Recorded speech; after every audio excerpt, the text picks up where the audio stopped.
Hello everybody, it's George from Ireland. So Frederick Willem de Klerk, the former president of South Africa, is dead.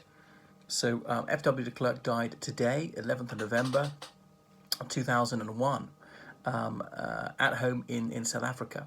So F.W. de Klerk was an epoch-making president. He's the last white president of South Africa. I mean, surely there shall never be another. And remember, since South Africa was established, well, in any form, 1652, it would only ever been ruled by whites. Of course, that's the year that the Dutch landed at Kaapstad, or Cape Town, and they only controlled, obviously, a little bit of the Cape, but conquered out and out. There was no concept of South Africa, really, at that stage, 1652. I mean, the Union of South Africa, as such, was only formed in 1910. But, so, yeah, he's of Dutch descent, but he much later discovered he's partly of Indian descent. He traced his ancestors, and he found he had an ancestor named Diana of Bengal, as in Bengal in India, because the Dutch had landed in South Africa, not because they were interested in South Africa as such, but because the Verenigde Oost-Indisch Company needed it as a staging post en route to Indonesia, the Dutch in East Indies, to get off the ship to take on fresh water, fruit and vegetables to stave off scurvy. So it was really just a vegetable garden. Then became a dumping ground for undesirables. Sorry, I hope that's not too harsh. And people from orphanages. It said particularly orphan girls who got to get married because the community is overwhelmingly male. Some of the Dutchmen there, they had liaisons with indigenous black women. I think they seldom married them. And so people often thought they were totally white. Obviously apartheid, as in a partners, came in later.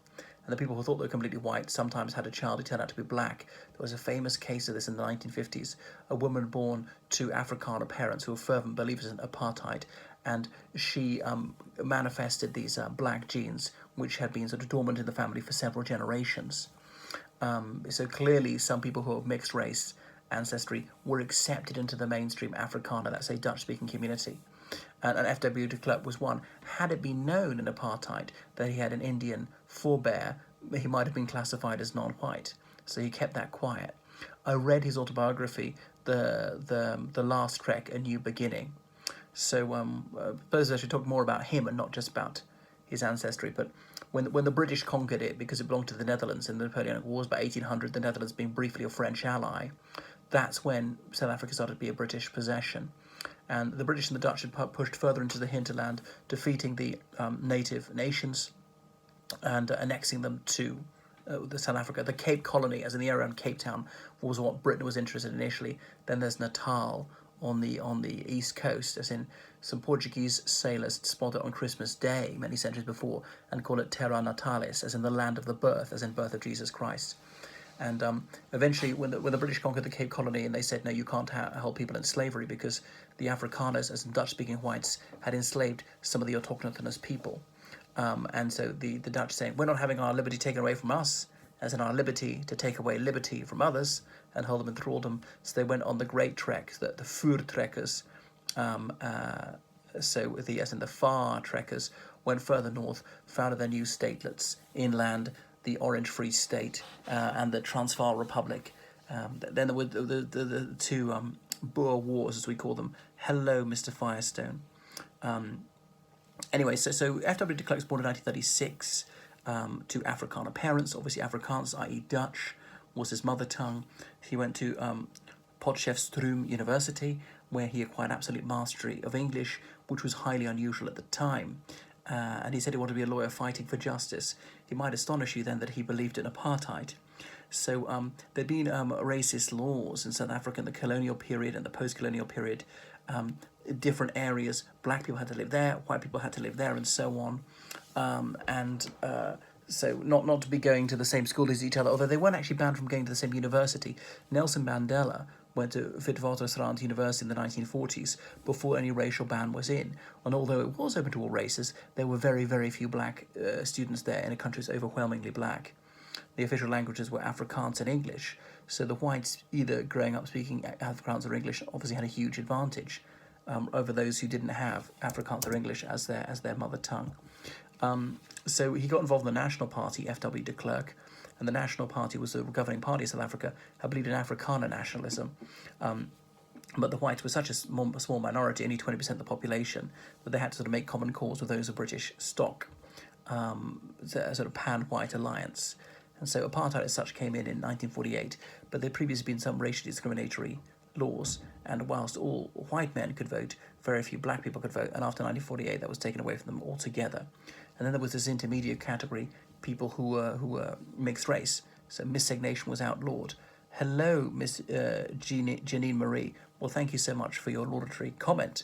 So please subscribe, encourage all your friends and neighbours to do likewise, and give me a donation of the most unexampled liberality on PayPal. Anyway, so F.W. de Klerk, he was practicing law for a while. He was elected to South African Parliament. He rapidly rose up the ranks. And in his book, he expounded his theory of apartheid, that South Africa was a white country, but black people would be allowed to live there, but without political rights, the sort of guest workers. Now, obviously, this was bunkum since black people had been there for millennia before whites had shown up. And it is true that the black nations, perhaps more respectful than tribes, had often fought each other, pushed each other off this land and that land. But the same is true of white countries as well. I mean, the whites would say yes, but we then brought them better technology and science and medicine and blah blah blah, which is why their population pullulated. Anyhow, so he was a vociferous defender of this system of keeping the races apart, and they couldn't live on the same street to go to the same school. Although curiously, they never actually banned churches mixing. And so they could have mixed congregations. And that's why Archbishop Desmond Tutu of the Anglican Church rose so high and was in charge of many white clergy, which seemed to be sort of a standing rebuke to apartheid. Maybe that's one of the reasons he gained preferment.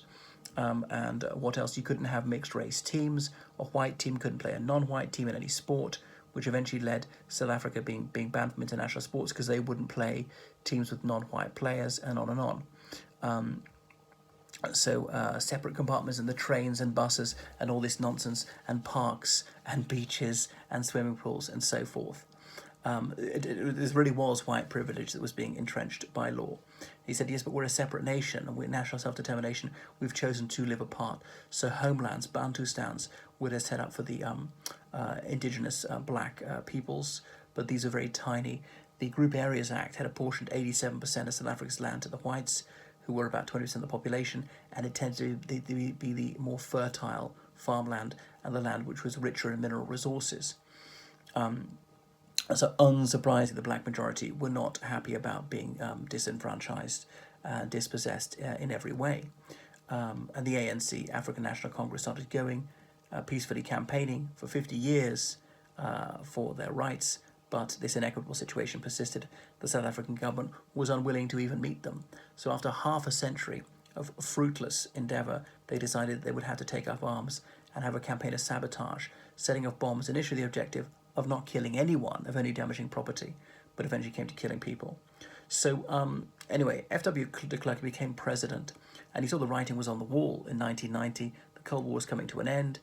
The West was going to go easy on South Africa. There weren't full sanctions on South Africa because they realised it could be a crucial Cold War ally because of its strategic location at the tip of Africa, beside both the Indian Ocean and the Atlantic Ocean, and it had excellent ports, airports. This would be really important.